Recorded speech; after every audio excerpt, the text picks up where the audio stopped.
ஓம்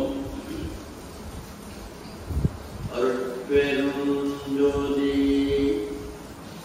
அருட்பெரும் ஜோதி தனிப்பெரும் கருணை அருட்பெரும் ஜோதி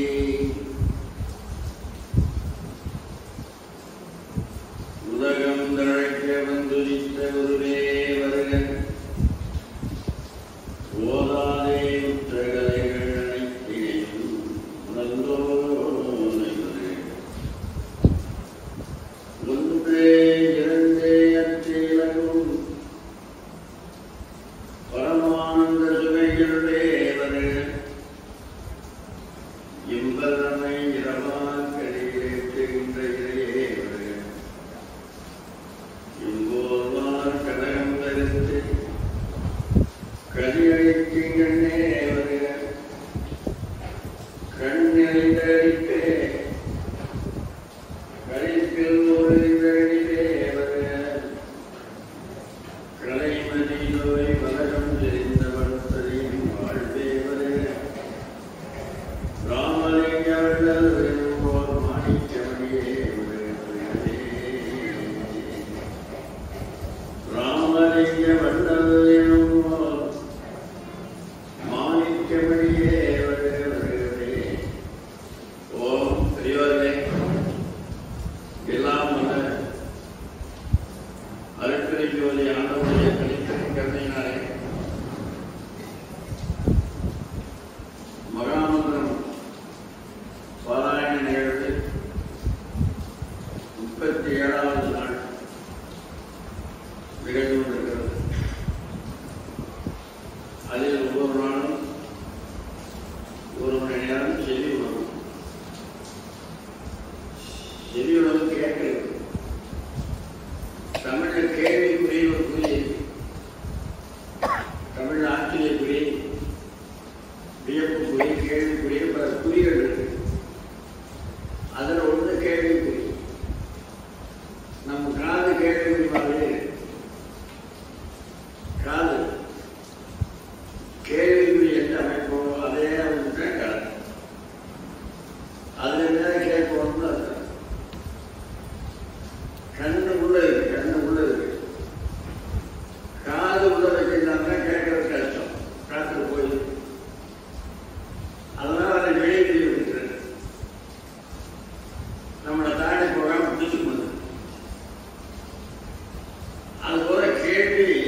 அடுத்து கல்வியினால் ஒரு செருக்கு.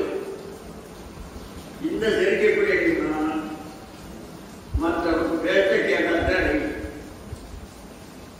இல்லைன்னா அடையவே அடையாது. சிவகுலகார சுவாமிகள் ஒருத்தர் நீதி நெறி விளக்கம் ஒரு நூறு பாடிக்கிறாரு. அதில் கல்விங்கிற தலைப்பில் 10 பாட்டு பாட்டாரு. அது ஒரு பாட்டு சொன்னார். தம்மின் நெறியாரை நோக்கி தமது உலகை அம்மா பெரிது என்ற அகமகிழ். உன்னை விட பணக்காரன் நீ பார்க்காத. பணக்காரனை பார்த்தீங்கன்னா வயது நாம் எதுக்காக உலகத்தில் வாழ்றோம் அப்படின்னு நினைப்பேன். ஏன் பார்க்க நீ ஓடு போட்டு வேண்டுகிறியா, கூற போட்டு வேண்டுகிற பாரு. அது கூற வேண்டுகிறேன், நான் ஓட வேண்டிய சந்தோஷம் இருக்கலாமே, அவனோட நாம் தெரியுது அப்படின்னு நாம் நினைக்கலாம். நீங்க செருப்பு போட்டு நடந்து போற, செருப்பு போடாமல் நடந்து போற அவன் என்ன பாவம் தான். கால் ஒரு செருப்பு கூட நான் போறேன் அப்படியே நினைச்சிடமான சந்தோஷம் உங்களுக்கு தெரியும். அதுபோல தன்மையின் வெளியாரை நோக்கி தமது உடமை உங்களுக்கு கொடுத்திருக்கிற உடமை அம்மா பெரிய ரொம்ப பிரச்சனை கொடுத்துக்கிறார். என்ன கண் நினைக்கிறவையா, கண் இல்லாத நினைக்கிறேன், அப்ப கூட சந்தோஷமா இருக்கு.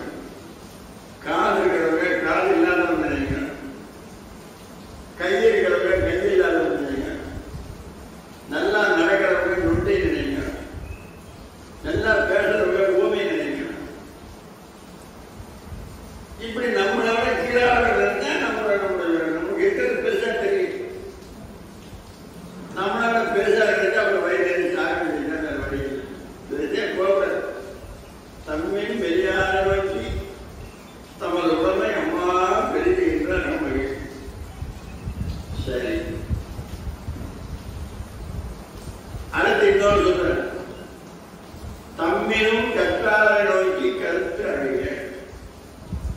உன்னையோட படிச்சவனை பார்த்து அதான் நாம் என்ன படிச்சிருக்கோம், இவரை பார்க்கிற போது நம்ம தூசு திறமடிச்சு வச்சுக்கிறாரு அப்படின்னு நினைச்சுன்னா உன் கேள்வி ஒன்று போயிடும். நம்ம படிக்கலைன்னு என்ன பண்ண. அதனாலதான் மாணிக்கவாள சொல்றாரு, கற்றாரை நான் வேண்டேன். இந்த படித்த வேலையிலே எந்த வேண்டாங்க, அவன்கிட்ட மேல அந்த வேலைக்கெல்லாம் முடியாது. வேண்டாம், அது ரொம்ப வேண்டாம், அவன் தோத்துடு. அப்புறம் அவன் தோத்துட்டு அப்படி எப்படி படிக்கிறது, அதை எழுத சொல்லி கொடுப்பாரு. கற்றாரை நான் வேண்டேன், கற்பனமும் இனி அமைக்கும். கற்றாரை நான் வேண்டேன் வேண்டேன். அதுபோல நம் தம்மினும் கற்றாரை நோக்கி கருத்து அழிக. கற்றதெல்லாம் எத்தே இருக்கு. இவருக்கு முன்னால நாம படிச்சது ஏமாந்தோம் அப்படின்னு எண்ணம் வரும்.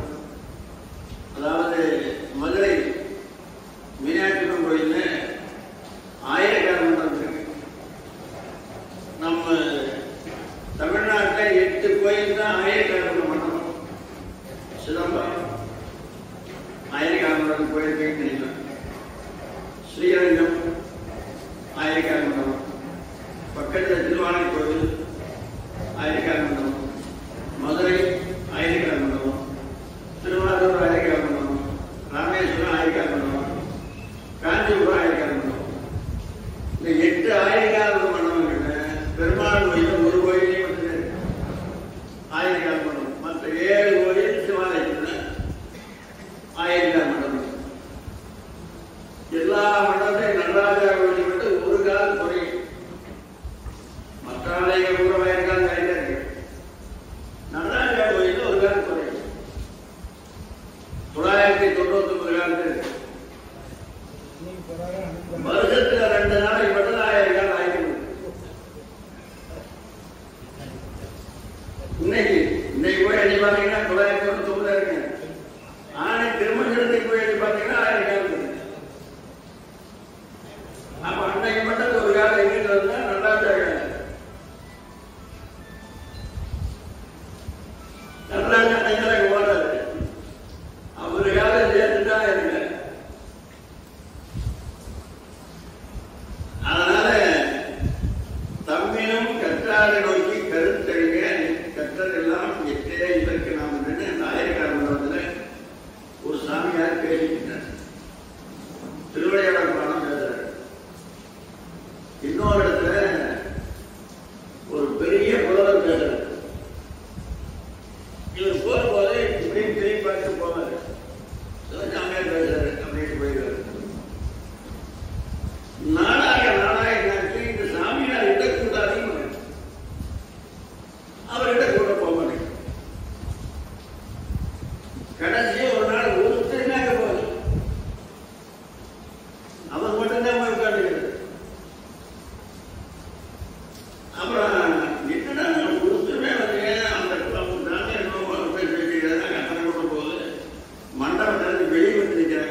மாதிரி தாலியை கட்டி கழுத்துல கட்டி கை எடுத்தாங்கன்னா அவன் ஏமா தூக்கி போயிடும். இப்படி ஒரு சாவம் தாலி கட்டாங்க இருக்கலாமே.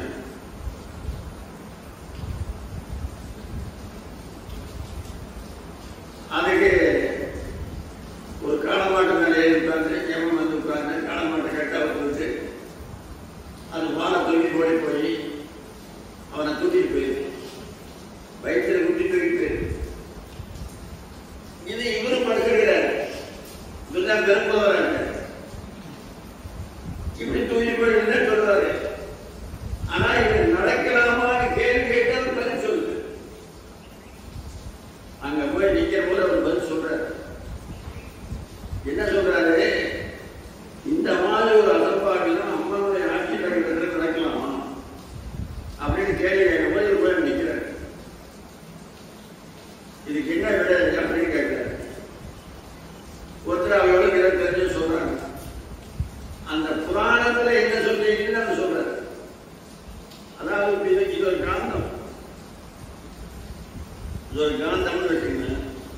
இந்த காந்த பக்கத்தில் பூசி தான் இப்படி சொல்லிருக்கு. இந்த காந்தத்துக்கு ஒரு எல்லை இருக்கு. எல்லை அந்த எல்லைக்குள்ள போனாதான் பூசி இருக்கணும். எல்லை விட்டு தாண்டி வெளிப்பட்டு இருக்காது. எல்லை கூட போகணும் மட்டும் இருக்கணும். அதுபோல அம்மனுடைய ஆட்சி பரிபூர்ணமாக நடக்கிற இடம் அகநகர். மதுரையில அகநகர். இன்னைக்கு எல்லாரும் அகநகர் புறநகர் போட்டாங்க. புறவழிச்சாலை போடுறாங்க. அகநகர் அம்மனுடைய ஆட்சி நடக்கிறது அகநகர். இந்த சம்பவம் நடந்த இடம் புறநகர். அவர் காலில் விழுந்தார். சுவாமி சில நாளாக நானும் நாங்கள் படிக்கிறேன். எனக்கு இது தெரியல அப்படின்னு காலில் விழுந்து மன்னிக்கிறான். தன்னால் நீங்கள் பேசிட்டு இருந்தீங்க. ஏதோ சாமியார் வளர்றாரு. அதே நான் போய் கேட்கறேன். நான் வந்து ஒரு அவசியப்பட்டுக்கு போனேன் அப்படின்னு சொல்லி அவர் மன்னிப்பு கேட்டார். திருநாவலூர்ல சுந்தரர் செந்தமிழ் கடவுள் ஒரு கடவுள் இருக்கு. திருநாவலூர் சுந்தரர் பிறந்த ஊர். பக்கத்தில் பட்டுட்டி உளுந்தூர்பேட்டையிலிருந்து திருநாவலூருக்கு பஸ் இருக்கு. அங்கிருந்து ஒரு 6-7 கிலோமீட்டர் போனால் திருவாங்கூர் சுந்தரர் அப்பர் பிறந்த ஊர். அங்கிருந்து 5-6 கிலோமீட்டர் போனால் திருவண்ணூர். அப்புறம் அப்பர் பிறந்த ஊர் 5 கிலோமீட்டர் போனால் சித்தவரம் சுந்தரமுத்தாமி திருவள்ளி கொடுத்தார். அந்த திருநாவலூர் சுந்தர சித்தர்களுக்கு நாங்கள் பேசிட்டு போயிருந்தோம். அந்த 3 நாளையும் தலைமை நாங்கள் யாருன்னா ஆச்சார ஞானசம்பந்தன்.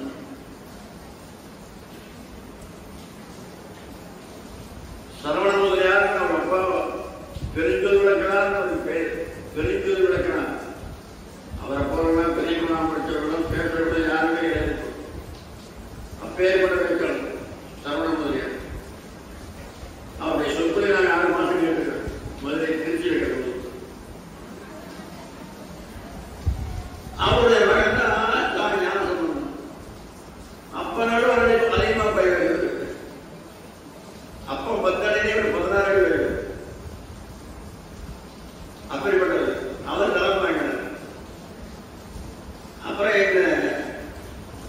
என்ன தலைவர் பேசுறீங்கன்னு கேட்டாங்க. நாங்கள் ஒரு நம்பி அப்படின்னு கடை கொடுத்தோம். ஒரு நம்பி அப்படின்னு கொடுத்தோம். அப்புறம் அங்கே போனோம்.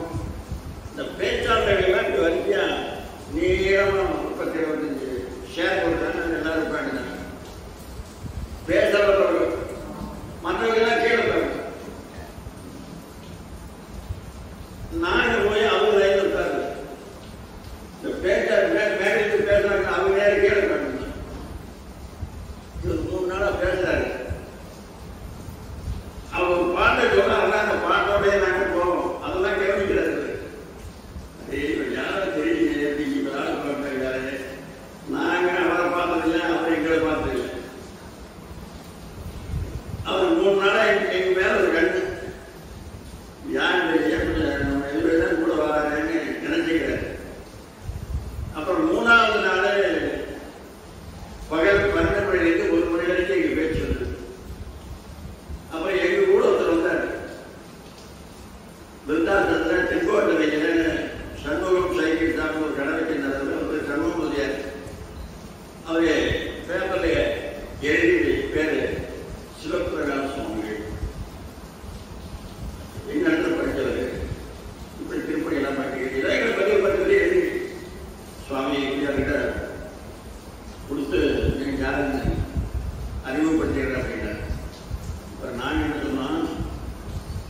அறிமுகப்படுத்த வேண்டாம்.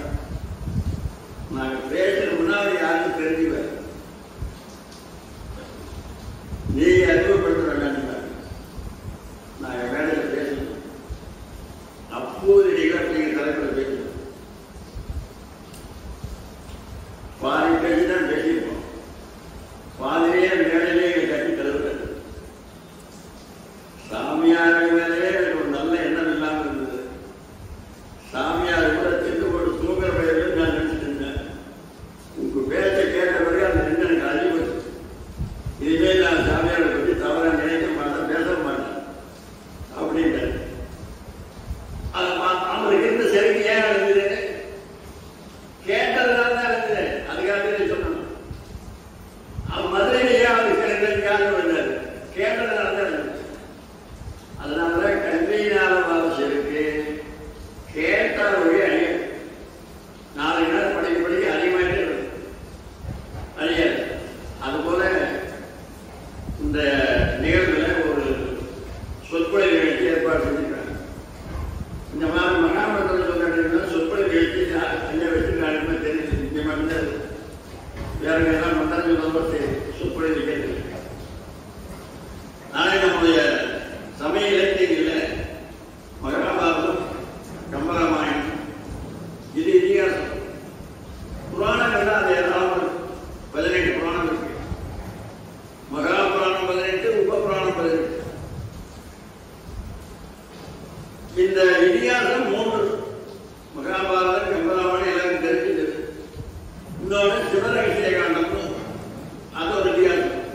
அது பார்க்க தெரியாது, ஒரு சிலத்தை தெரியும். அது இருக்கு.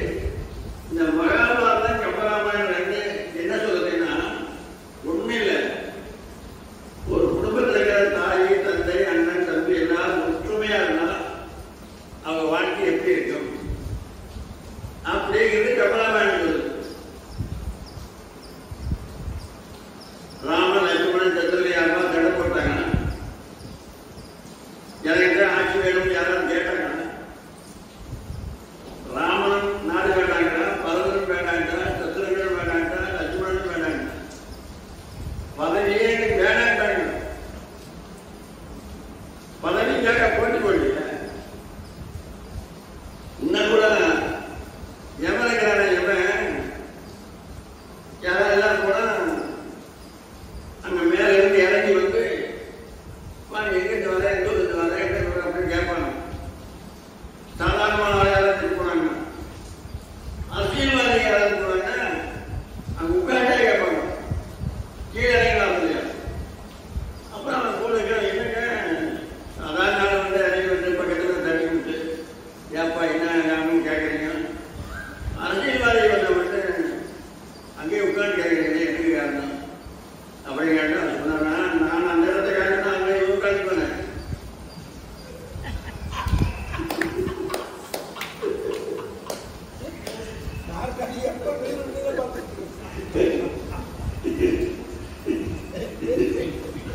எங்க வந்தாலும் பதவியாளர் தானே இருக்கு. அதுபோல ராமனுக்கு நாடே வேண்டாம், லட்சுமணன் வேண்டாம், பரதன் வேண்டாம், சத்திரங்கள் வேண்டாம், எப்பொழுது வேண்டாம் வற்புறுத்தி தான் படிக்கணும்னு சொன்னேன். பதவிக்காக போராடவே இல்லை. 2 பேரும் பங்காளிகிட்ட போடவே இல்லை. நம்முடைய இந்திய வரலாற்று எடுத்து பாருங்க. நாங்க சொல்றது வந்து கட்டுக்கதை இல்லை, இந்திய வரலாறு. இஸ்லாமியர்கள் யாருமே இயற்கையை அழைக்கப்பட்டு வரவில்லை. ஆமாங்க, இஸ்லாமிய முகலாயர்கள் ஆண்டாங்க, முகலாயர்கள் ஆண்டாங்க, ஒருத்தருமே அழைக்கப்பட்டு இயற்கையா வரவில்லை. வரல. அதுபோல அந்த ஒற்றுமையா இருந்தா வாழ்க்கை எப்படி இருக்கும் அப்படிங்கிறது கம்பராமாயணம்.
உண்டவன் அவனுக்கு என்ன வேணுமோ அதை தூக்கிட்டே அலைவானா. சீலமன்னரும் மற்றுள்ள தேவரும் திசை திசையில் உதேற்ற காலிரண்டையும் சென்னியில் வரையின கடவுள் கமலத்தோடு பாட்டு. ஆரமுண்டவன் தான் சிவபெருமான். சிவபெருமான் அவனை பாதுகாக்க கூடவே போவாங்க. ஞானம் உண்டவன் அவன் பின்னே தெய்வன். அவனுக்கு என்ன வேணும், என்ன நேரத்தில் என்ன வேணுமோ அதை கொடுக்குற காக்கின்றவர், உணவு கொடுக்கிறது. சீல மன்னரும் மற்றுள்ள தேவரும் திசை திசையில் உதேற்ற என்ன திசையில மாற்றாலும் சீல மன்னர்களும் மாற்ற மாற்றம் எல்லாம் நிற்கிறாங்க. திசையில் உதேற்ற கால் இரண்டையும் சென்னியில் வையப்பா, உன் காலை என் தலையை வையப்பா. எனக்கு அது போதும். நம்ம நாட்டில் நடந்தது. விவேகானந்தர் வெளிநாடு போயிட்டு இந்தியாவுக்கு வந்தார், தமிழ்நாடு. விவேகானந்தர் கப்பல் இறங்கினார். நடந்தது கட்டுக்கல்ல கப்பல் இறங்கினார். ஒரே கூட்டம். வரவேற்று குதிரை வண்டியில் உட்கார வச்சு ஓட்டிப்பார்கள். கூட்டி கிடக்கு. சுவாமி கப்பல் கீழே கால் வைக்கணும்.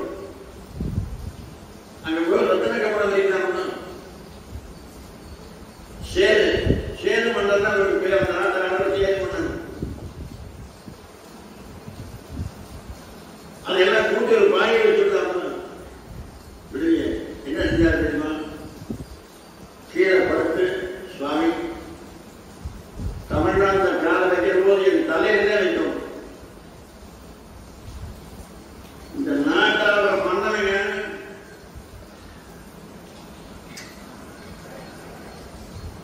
இந்த நாட்டிலே ரவணாம் சம்சாந்தான மன்னன் அந்த இடத்துல கீழே படுத்துட்டார். தலையெல்லாம் கால வைக்க கீழே வைக்க விடாண்டார். அதுக்கு பிறகு குதிரை வண்டியில் உட்கார வச்சு சுவாமி வண்டியில் ஏறிப்பாங்க. குதிரை அறுத்து வண்டி இழுத்து போன. இந்தியாவுடைய பெருமையை அகில உலகத்தை நிலைநாட்டி வந்தவர்கள் விவேகானந்தர் சாதாரணமான. அதனால காலை கீழே வச்சுல.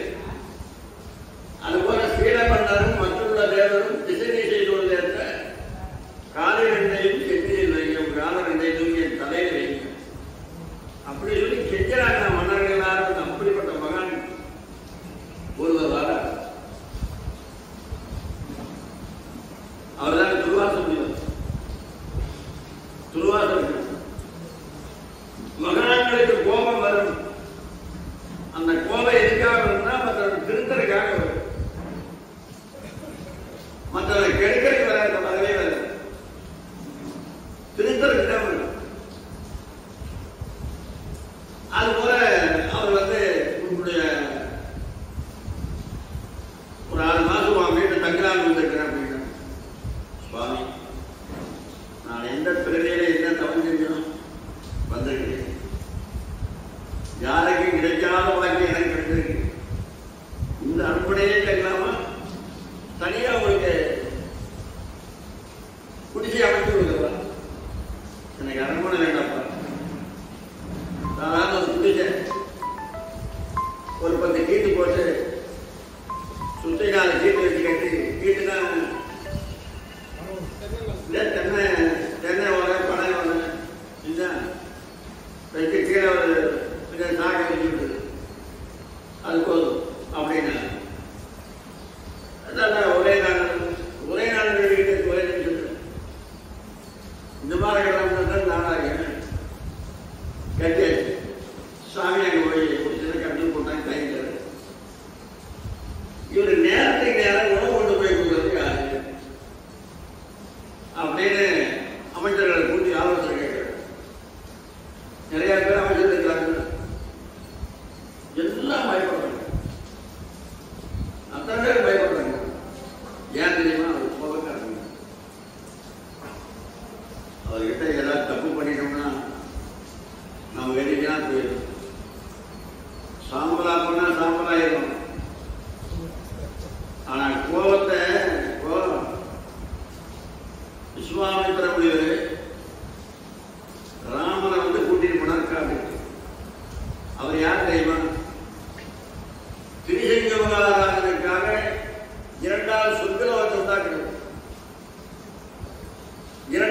சந்திரனை உண்டாக்கக்கூடிய ஆற்றல் அவருக்கு இருக்கு. அப்பேற்பட்டது இப்போ ஒரு அசனம் வந்தாலே கண்ணனை பார்த்தா எது போயிடலாம். ஏன் இவன் வந்து கூப்பிடணும்? அவரால் முடியாமையா? இல்லைங்க, முடியாம இல்லை. அதாவது சத்துவ குணம், ராட்சச குணம், தாமச குணம், 3 குணம் இருக்கணும். சத்துவ குணம்னா இப்ப பேசுறது சத்துவ குணம், ராட்சச குணம்னா கோபப்படும், தாமச குணம்னா தூங்க, ராட்சச குணம் ராவணன், சத்துவ குணம் விபூஷணன், தாமச குணம் குப்பையன். எந்த குணம் கடவுள்கிட்ட போய் பார்த்தீங்கன்னா ஆண்டவர்கிட்ட போய் எந்த குணம் சரணாகதி நடந்தது? ராஜச குணம் போச்சா?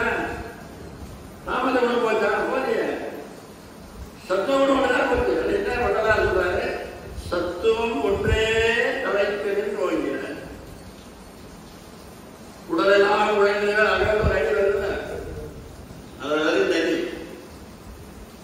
அது சத்துவ குணம். இந்த முனைவர் சத்துவ குணத்திலேயே இருக்கணும். அந்த தாடகை வந்தாங்கன்னா அவளை எரிக்கிறதுக்கு ராட்சச குணத்துக்கு வரணும். சத்துவ குணத்தை விட்டுட்டு ராட்சச குணத்துக்கு வந்தால்தான் எரிக்க முடியும். அப்ப என்ன ராட்சச குணம் வந்தா தவாட்டு தன்னுடைய தவத்தை காப்பாற்றிக்கிறதுக்காக வந்தாடுறவங்க தன்னால முடியாமல் இல்லை. கௌதம முனிவர் அகலியைக்கு சாபமிட்டார். சாபமிட்டு அப்பவே பொறுப்பிட்டு போயிட்டார் இலங்கைக்கு. ஏன்? அதோட அவன் தான் ஊரை அழிஞ்சு போச்சு. சாபமிட்டதோடு தாக்கு எல்லாம் முடிஞ்சு போச்சு. அங்க போய் மீண்டும் அந்த தவத்தை நிறைய சொல்லி போயிட்டாரு. இமயமலைக்கு போயிட்டாரு. ராமன் 3 முறை தான் வர்றாரு. ராமனுடைய பூஜைக்கு வரான்னு தெரிஞ்சா அகலிக்கு வராது. அதனால முனிவர் என்னுடைய தவத்தை காப்பாற்றுறீங்கன்னா அது போயிடும். பொருள் சம்பாதிக்கிறது கஷ்டப்பட்ட பெரிய பலூன் இல்லை, பலூன் அதில் ஊதுற மாதிரி ஊதை நிறைக்கிறது எத்தனை கஷ்டம், எத்தனை மூச்சு குடிச்சு சம்பாதிக்கணும். அதை அழைக்கிறதுனா சின்ன ஊசி, ஒரு ஊசி எப்படின்னா போதும் ஒன்றுலாம் போயிருக்கு.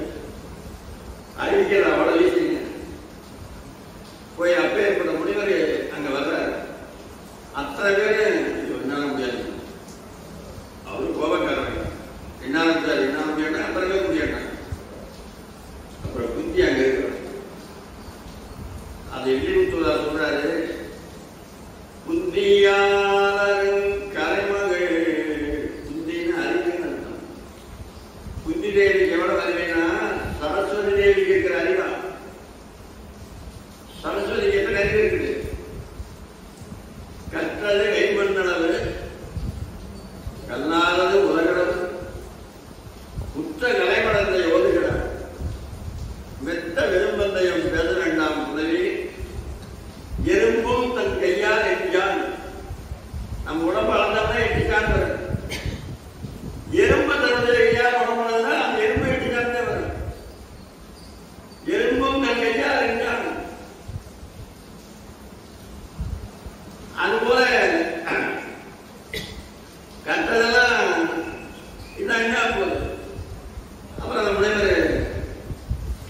ப்ரோக்ராம் தான் அப்போ சொல்ல நடத்துறாரு. கங்காதேவியே 3 விலை கொடுக்குறான்னு சொல்றாங்க. ஒருத்தன் கிணத்துல விழுந்துட்டான்னா கங்கை 3 தடவை நான் தூக்கி விடுறான். ஏதாவது ஒரு கல்லை பண்ண புடிச்சு கரையேற்கிறான்னு தூக்கி விடுறான். 3 தடவை நான் முடிக்கலாம் உடனே போக வேண்டியதுதான். அதுபோல முதல் நரை வருது, அப்புறம் திரை வருது, அப்புறம் மூப்பு வருது. இந்த 3 சம்பளம் எல்லாருக்கும் வருது. அதுபோல அந்த நம்ம அந்த குந்தியை எப்படிப்பட்டவளா குந்தியாளரின் கலைமகள் பொற்பினால் பூத்திரு மகாலட்சுமி மலர் வந்திருக்கிறாளே மகாலட்சுமி எத்தனை அழகு, அத்தனை அழகா இருப்பாள் குந்தி. பொற்பினால் குந்தியாளரின் கலைமகள் பொற்பினால் பூத்திரு அந்திவாய் அருந்ததி கற்பில் அந்திவாய் அருந்த கற்பில் கற்பில் அந்திவாய் அருந்ததி அருந்ததி கிடையாது என்று வஜிட்டருடைய மனைவி. எல்லாரும் அருந்ததி பார்க்க வைக்கிறத கல்யாணமான நினைச்சி அருந்ததி நட்சத்திரம் எல்லாரும் அருந்ததி நட்சத்திரம் பார்ப்பாங்க. அந்த அருந்ததி கல்யாணம் ஆயிருக்கும்ல, இப்ப கல்யாணமாதான் எல்லாரும் அருந்ததி பார்க்கறாங்க. அருந்ததி கல்யாணம் ஆயிருக்கு அவரே பார்த்துக்கலாம்.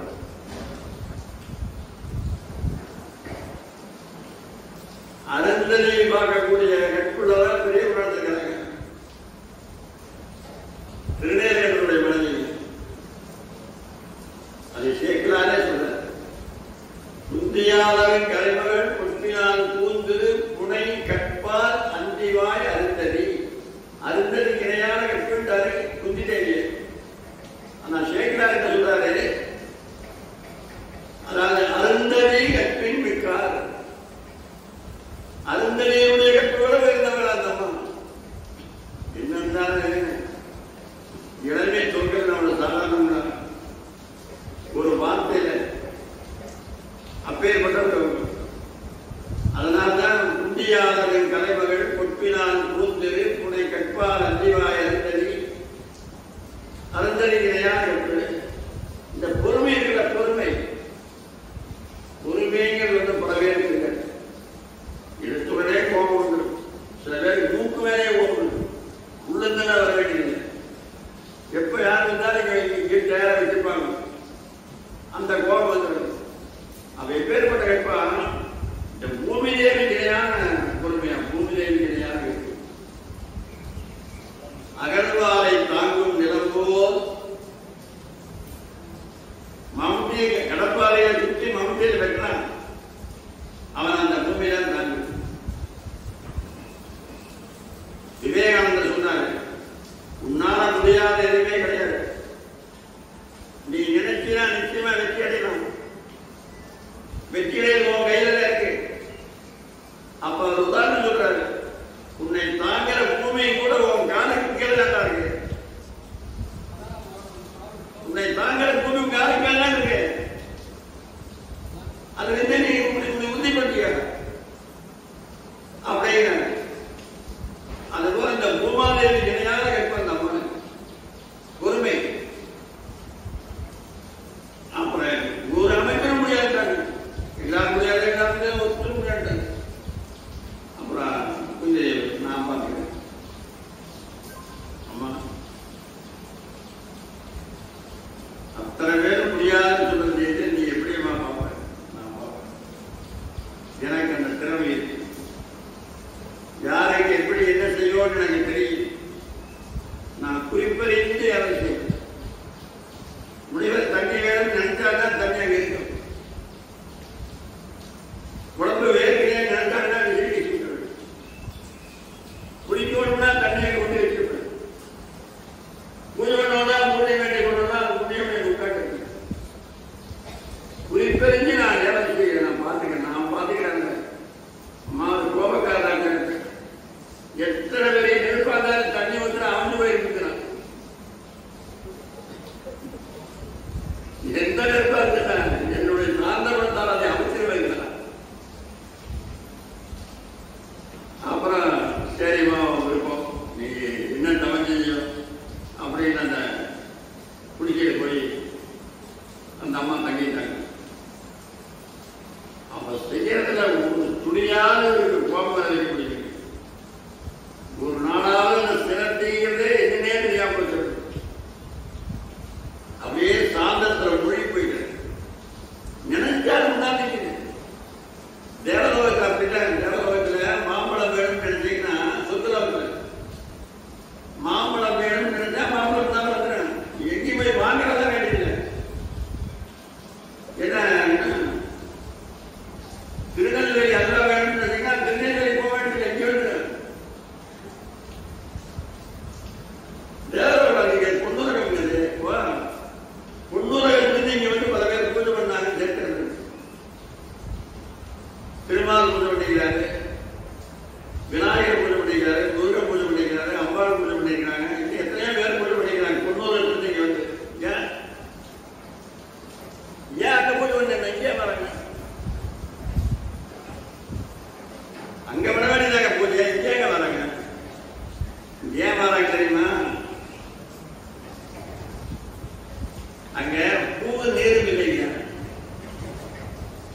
தங்கத்தில் எப்படி தண்ணி வரும்?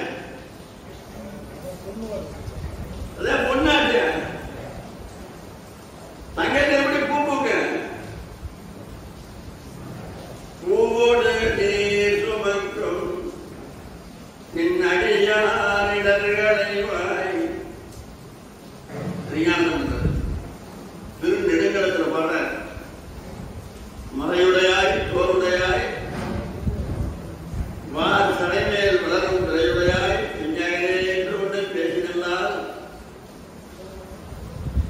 குறையுடையார் இடர்களையாய் நிறைவுடையார் இடர்களைவாய் பெண்களைவாய் பூவோடு நீர் சுமக்கும் என் நடியார் இடர்களைவாய். அங்க ஏன் இங்க வராங்கன்னா அங்க பூவு நீர் இல்லை. ராமர பூவாங்க என்ன பெருமாள் அங்கே கொஞ்சம் பண்ணிப்பாரு. இங்கே வராது திருவேற்காடு தங்கத்துல பூ பூக்காது தண்ணி விடாது. அங்க தண்ணி தாங்க முடியாது, வேர்மை வராது. இங்க இருக்கிற ஜீவனே நாய்க்கு வேர்க்காது. நாய் அது வேறே வராது. அதனாலதான் நாங்க கிட்ட தண்ணியா ஒழிக்கிறது. நாய் வேர்க்கிறது. அங்க இருக்கிற எவருமே வேறு வராது. இதெல்லாம் இங்க வேண்டியதில்லை. அங்க இல்லாத பூவு நீர் இல்லாத இங்க வராங்க. அதனால நம்ம என்ன நினைக்கிறானோ அப்படி குறிப்பிட்டு இறக்கிறாங்க. அது எல்லாருக்கும் இந்த வாய்ப்பு அந்த அறி வர மனதை நினைக்கிறதே கண்டுபிடிச்சிருவாங்க. அவர் குறிப்பாக சொன்னா போது அதை புரிஞ்சிருவாங்க. அப்படி செஞ்சாங்க. ஒரு மாதம் தான், 6 மாதம் கிடைக்கும் வந்தாரு. ஒரு மாசம் தான் இருந்தாரு. ஒரு மாசத்துல அம்மா குந்தி எத்தனையோ இடங்களுக்கு நான் போயிருக்கிறேன். என்னுடைய கருத்தறிந்து ஏவல் செய்ததை ஒதுக்கினார் அப்படின்னு சொல்லி நம்மளுக்கு ஒரு மந்திரத்தை சொன்னார். இந்த மந்திரத்தை மனப்பாடம் உனக்கு ரொம்ப பயன்படும். உனக்கு எப்பாவது ஏதாவது ஒரு வேணும்னு நினைச்சீங்கன்னா என்ன வேணும்னு நினைக்கிறதோ அதை நினைச்சிட்டு இந்த மந்திரம் சொன்னீங்கன்னா அது ஒரு மந்திரம். ஒரு பசுமாடு வேணும்னு நினைச்சீங்கன்னா பசுமாடு வேணும்.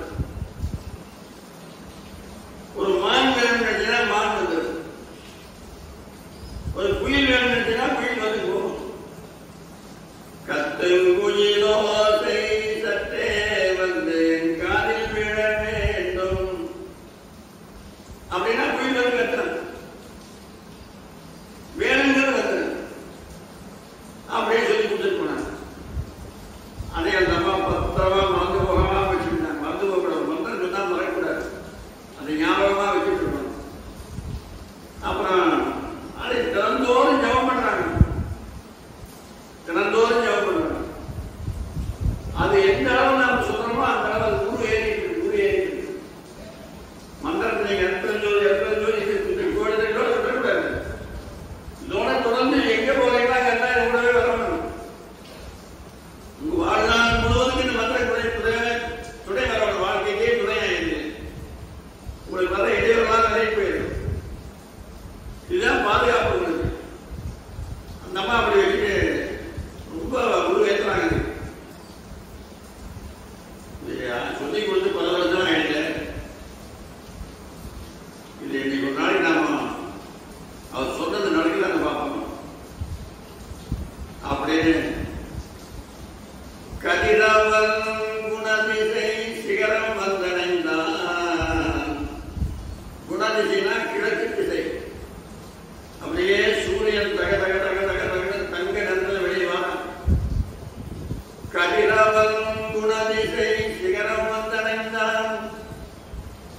கனையுள் அகன்றது காலையும் பொழுதாய் மதுவிரிந்து ஒழுகின மாமலரெல்லாம் வானவர் அரசர்கள் வந்து வந்தேண்டி எதிர் திசை நிறைந்தனர்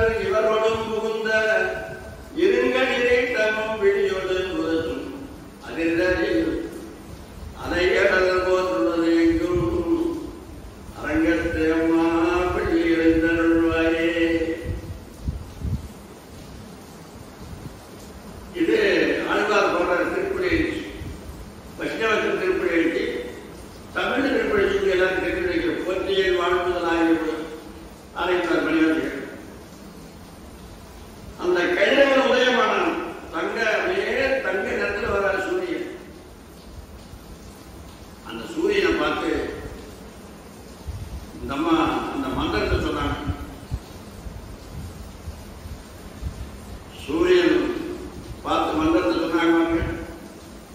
அப்படியே கதிரவனத்திலிருந்து ஒரு ஒளி வந்து வயிற்றுக்குள்ள போகுது. அடுத்த நிமிஷம் குழந்தை வெளியே 10 மாசம் தான் இருக்க வேண்டியது. அதெல்லாம் நமக்கிட்ட 10 மாசம், அவங்களுக்கெல்லாம் வேண்டியது உடனே அப்பவே வெளியே கதிரவனத்திலிருந்து ஒளி வருது, வயிற்றுல போகுது, அப்பவே வெளியே. ஏசுநாதரோட அப்பா பேரு ஜோசப், அவங்க அம்மா பேரு மரியா. ஜோசப் வீட்டு இல்லாத நேரத்தில் தான் பரிசுத்த ஆவியோர் ஆவி வந்தா வயிற்றுக்குள்ள போகுது. ஜோசப்புக்கு பிறந்தவர் ஏசுநாதர். பரிசுத்தமான ஒரு ஒளி வந்து அவர் அம்மா வயிற்றுக்குள்ள போகுது. அவருக்கு தெரியுது ஏசுநாதர் பிறக்கிறார். 5 கண்டங்களை ஒப்புக்கொண்டு நமக்குள்ளதான் பிரச்சனை. இப்படி இருக்குமா? அவங்க எல்லாம் நம்புறாங்க. 125 நாள் கிறிஸ்தவ நாள் இருக்கு, அவன் நம்புறாங்க. பரிசுத்தமான ஆவியிட்ட ஏசுநாதர் பிறந்தாங்க இருக்கிறாங்க. நீ அப்படி தானே நம்புற?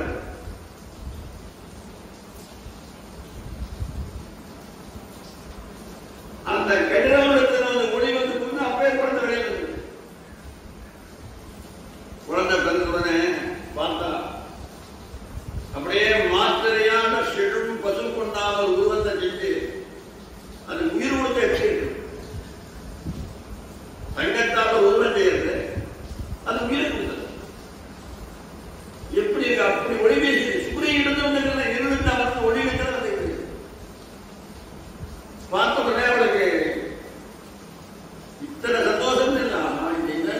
சொல்லிட்டு போனாரே, நம்ம இப்படி சொல்லி ஏமாத்துமே, கல்யாணமாக இருந்தால் பிள்ளை கேட்டுட்டோம். கலியுகம் கலந்து வர என்ன பரவாயில்ல, கல்யாணம் குழந்தை பிள்ளைகிட்டு கல்யாணத்துக்கு பிறகு குழந்தை பிள்ளைகிட்டுன்னு சொல்லிடலாம். இப்ப சொல்லிடலாம். கல்யாணத்துக்கு முன்னே இந்த 2 பிறந்ததுங்க, கல்யாணத்துக்கு பிறகு இந்த 4 பிறந்ததுன்னு சொல்லிடலாம். இப்ப சொல்லலாம். அப்ப சொல்ல முடியாது.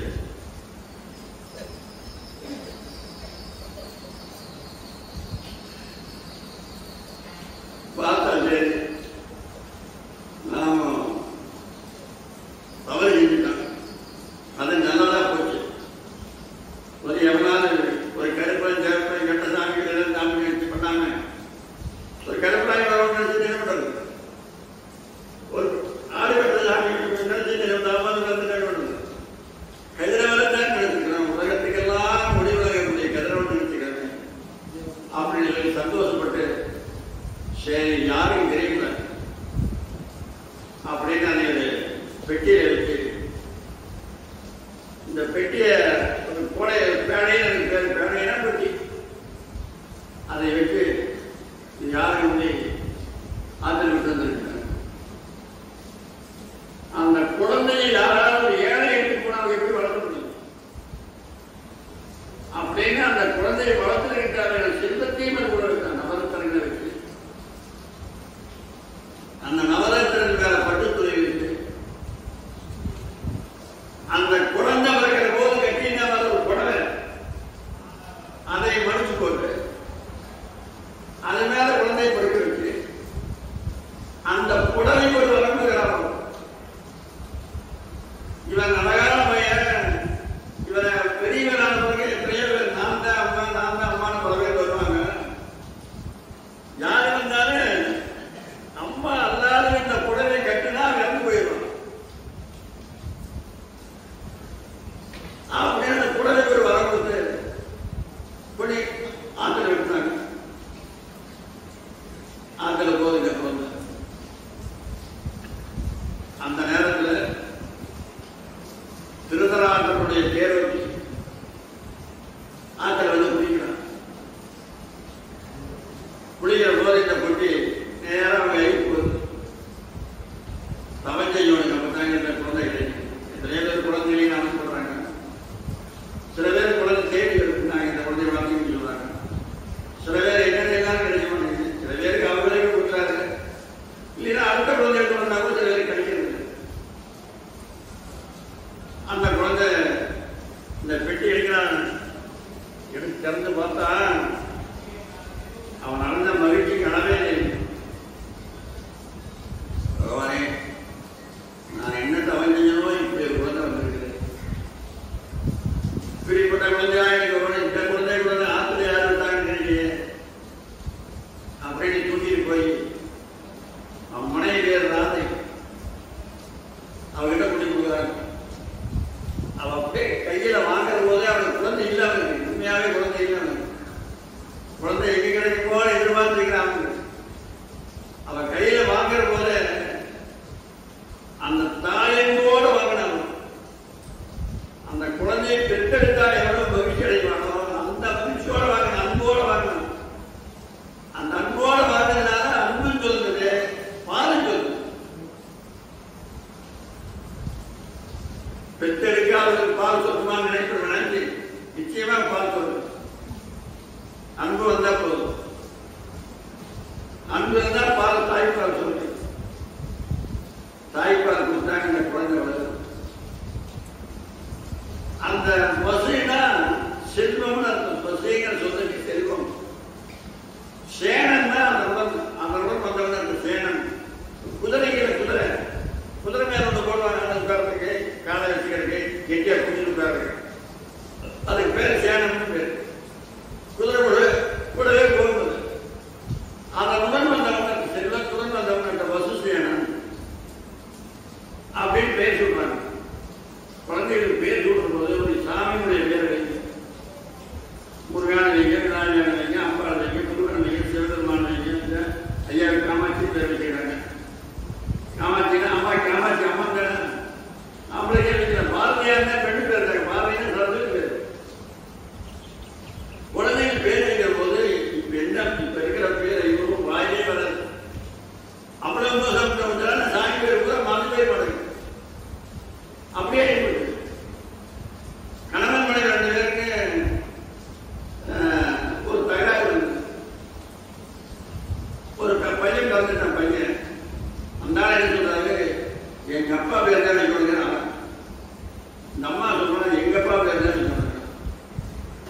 அவன் சொல்றான் உங்க அப்பா பேர் நெய்யி, ஆனா இது தலைமையில பிறந்திருக்கு. முதல் குழந்தை ஆம்பளை பிள்ளையா பிறந்திருக்குது.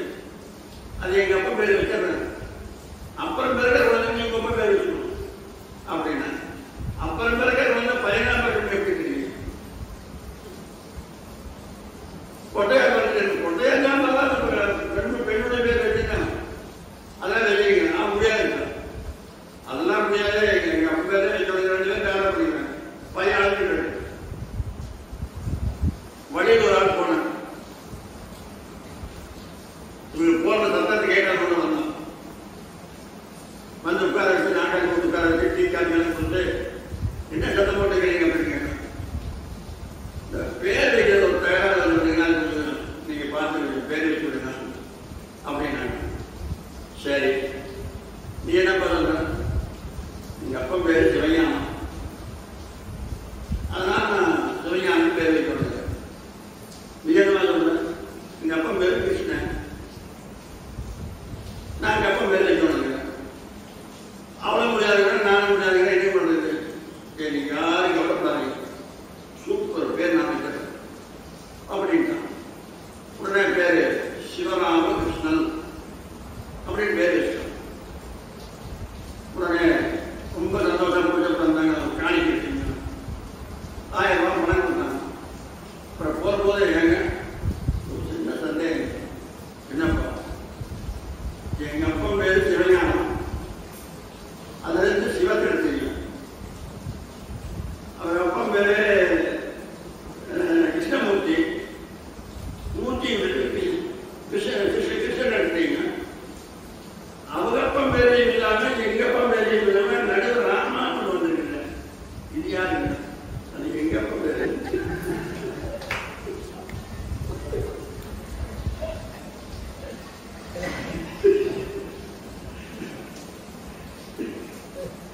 எங்க அப்பா இப்பதான் சூப் போட்டு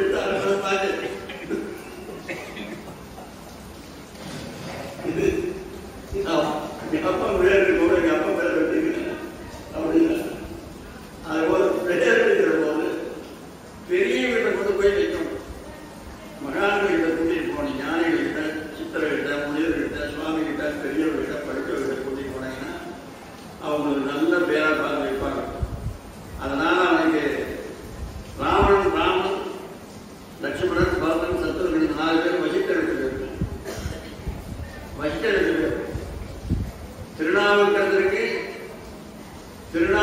அப்படிங்கிற பேரு சிவபெருமான் வச்ச பேரு.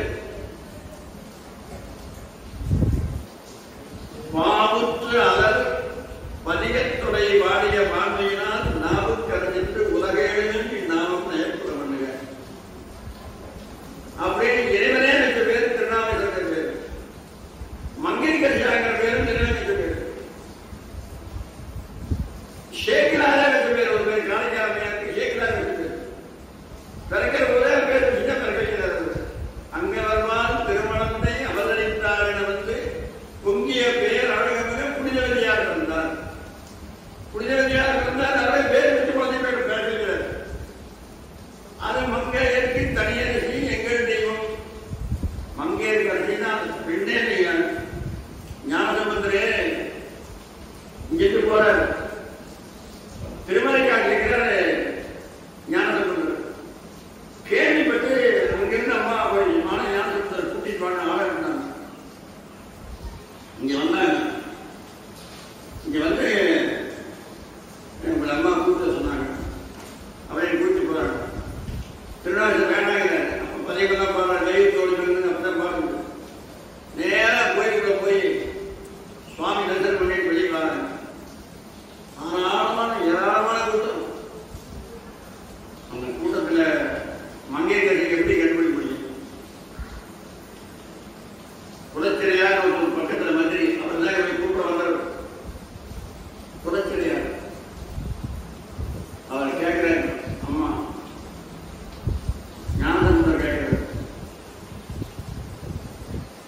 14 வயசு 14 வயசு பையன் 14 வயசு எங்க மங்கையர்கரசியை கேட்கிறார். பரவாயில்ல 150 ரூபாய் கழுத்துல போட்டுருக்கிறாங்க. அந்தாங்க வயிறு நெட்டு போட்டுக்கிறாங்க. அந்தாங்க பட்டு பாவாடை கட்டிக்கிறாங்க. அந்தாங்க அதை சொல்லாம ஒரு ஆசிரியர் எப்படி இருக்கணும் அப்படியே இருக்கணும். அதெல்லாம் சொல்ல இந்த கூட்டத்தை செய்ய போங்க. யாருடைய கைக்கு தலைக்கு மேல குடிஞ்சிருக்கணும், யாருடைய கண்ணிலிருந்து கண்ணீர் ஓயாம ஒழுகிட்டு இருக்கோ அதுதான் மங்கையர். இப்படி ஒரு அடையாளம் ஏதாவது சொல்ல முடியும்? கரமலர் மிசையுமிய கண்ணறிவி ஒழிந்து இழிய குவியான்னு சொல்றாரு. குவித்தேன்னு சொல்றாரு. கரமலர் தானா கலந்து தலைக்கு மேல போகுது. கரமலர் மிசையுமிய கண் அருவி ஒழிந்து இழிய உரை குளறி உடம்பெல்லாம் ரோம உலகம் பொழிய. நீங்க உண்மையாக வணங்கினீங்கன்னா நம்ம உடம்புல எத்தனை மயில் இருக்குது தெரியுமா? நம்ம உடம்புல எத்தனை மயில் எண்ணி பார்த்தீங்க? எண்ணி பார்த்துட்டார். வள்ளலார் எண்ணி பார்த்து கணக்கு சொல்றார். வள்ளலார் சொல்றாரு, நானே சொன்னேன் 3.5 கோடி ரோமம் நெஞ்சில் ஒருத்தர் சொல்றாரு. 3.5 கோடி ரோமம் அப்படிங்கிறது அது பாட்டிலே வருது. நெஞ்சலி விட்டுறது. நீ உண்மையா வணங்கினீங்கன்னா இந்த ரோமமெல்லாம் எந்திரிச்சு வாங்க. அதுக்கு ரோமாஞ்சலின்னு பேரு. ரோமாஞ்சலியர்கள் யார் எந்திரிச்சு யார் இறந்தாலும் வணங்குறாங்கன்னா கரமலர் மிசையுமிய கண்ணறிவி ஒழிந்து இழிய உரை குளறி உடம்பெல்லாம் ரோம உலகம் பொழிய. அப்படியே வர்றாங்க. என்ன சொல்றாரு? தரையின் மீது வீழ்ந்து வீழ்றது வேற, குடிஞ்சு கும்பிடுறது வேற. நாமெல்லாம் கோயிலுக்கு போனோம்னா கீழே ஏதாவது கும்ப கிடைக்கலாம். யாராவது வாழைப்பழம் திருட்டு போட்டுக்கிறாங்களா? இந்த இடத்துல விழுந்து கும்பிடாம நம்ம சட்டையில மண் ஒட்டிடுமா ஒட்டாதா அப்படின்னா பார்த்து கீழே விழுந்து கும்பிடுவோம். கையை காட்டி மறைச்சி கும்பிடு கணக்கில்லை.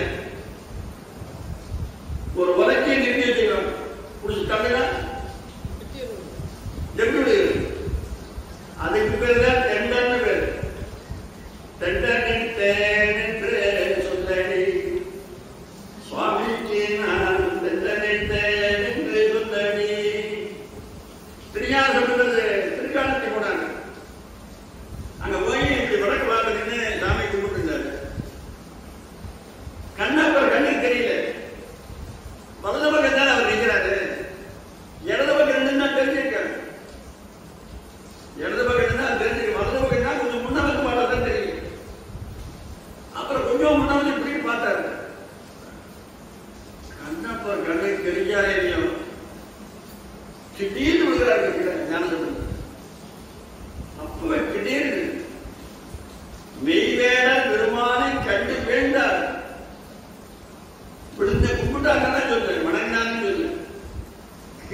திருநாட்டுடைய பேரோட்டையும் அவருடைய